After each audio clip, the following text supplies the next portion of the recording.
Good afternoon and welcome to the 2020 Economic Depression and Preparation Channel. I'm your host, Tony. Thank you for joining me on this Monday, October 19th. As we're heading closer and closer toward Election Day, the campaign trail has been active and the economy is still on the downside. Today is the anniversary of Black Monday back in 1987, over 30 years ago, when they had a crash of the economy of the stock market. And today, as we speak, the stock market's down over 100 points. Meanwhile, I wanted to touch on today Joe Biden, presidential nominees, Joe Biden's plan to raise taxes up to 62%, according to the WashingtonTimes.com here, as you can see on your screen. The Biden tax plan could bring 62% tax rate to high earners in New York City, California, and other high cost of living places. As you know, as we go deeper and deeper into this depression and this pandemic with this coronavirus, states, cities, counties, and the federal government are all struggling to get more money because they're going broke. We're bankruptcy. We're insolvent, basically. With $27 trillion of debt, national debt, we have, unfunded liabilities with pensions, a host of homelessness problems, a host of pandemic and other problems that is going on as well. And so the only way that they can get the money back to help into government, whoever wins, is to raise taxes on everything, from property taxes to gas taxes like they raised in New Jersey, to land tax, to utilities tax, just every tax they can think of to raise, and also tax the rich, the top 1%, ultra money to get the money back out into the economy flowing again. So in this plan, he said that he would cut taxes for Americans earning less than $400,000. And of course, under his plan, he would tax those over that amount, state and federal tax, as much as 62.6%. In New Jersey, the combined rates could be just over 60%, while in New York State, they can reach 58.2%. There's only one problem. A lot of these super rich, ultra rich people, the top 1%, in a lot of these cities, they're moving out of these big cities. They're moving out of the New York cities. They're moving out of the Californias and Newport Beach, Californias, and the Monterey Beach and all of those fancy areas. And they're moving into the country. And they're moving into the suburbs or exurbs of the city to save money too. And a lot of their money is taxed offshore anyway. Their money is in offshore accounts in Cayman Islands and Bermuda and Switzerland and all these tax sheltered places where this is not going to affect them anyway. But back to this, Biden's plan he said that what matters most to taxpayers in the economy is the effective tax rates, which is what taxpayers really end up paying after including deductions, credits, offsets, and loopholes, CNBC reported. So even though the top U.S. statutory tax rate is 37%, the effective rate is reportedly 26.8%. The problem is that this economy is sick. It's not about raising taxes. They should have been raising interest rates instead of keeping. The Federal Reserve Bank has kept interest rates at near zero, so nobody can make money, nobody can save money, nobody can get any yields on anything besides hard, tangible, physical assets like land, oil, stuff of that nature.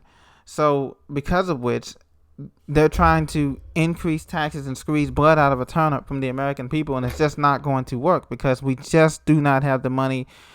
We do not have the jobs, first of all. So it doesn't matter what the tax rate is.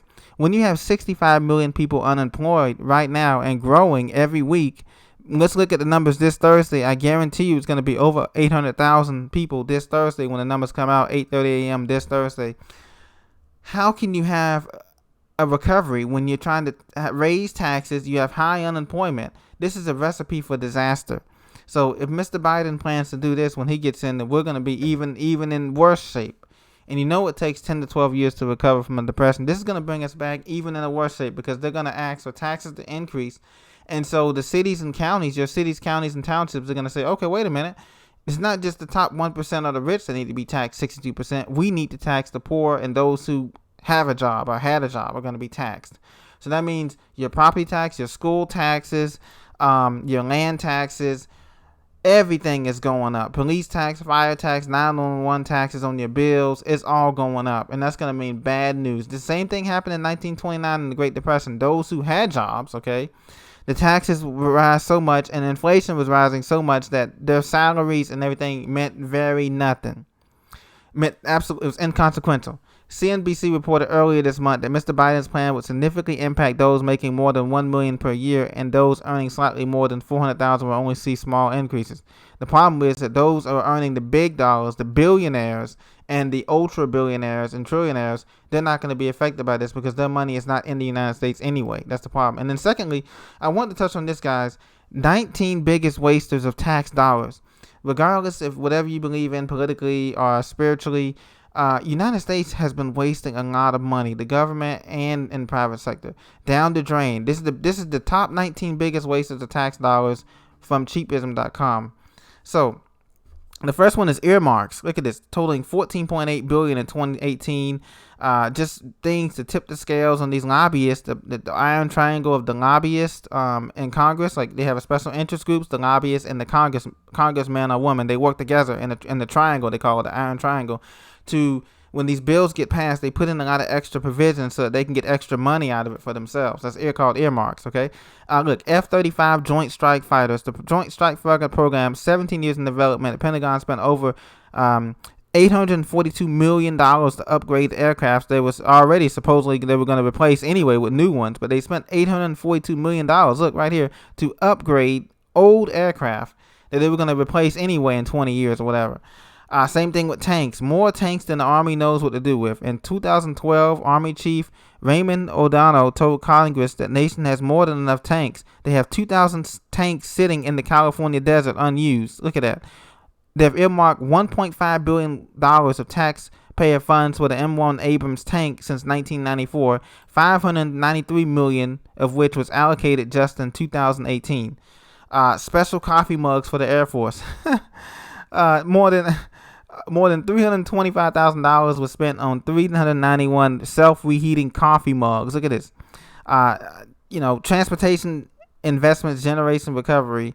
They spent $1.3 trillion on transportation funding, Tiger funding they call it. Just a whole bunch of stuff. Training Syrian rebels, training fewer than 100 Syrian rebels. The Obama administration allocated $500 million to train and arm moderate Syrian rebels to supplement Air Force fighters, all of which were trained at a cost of $4 million each. Look at that.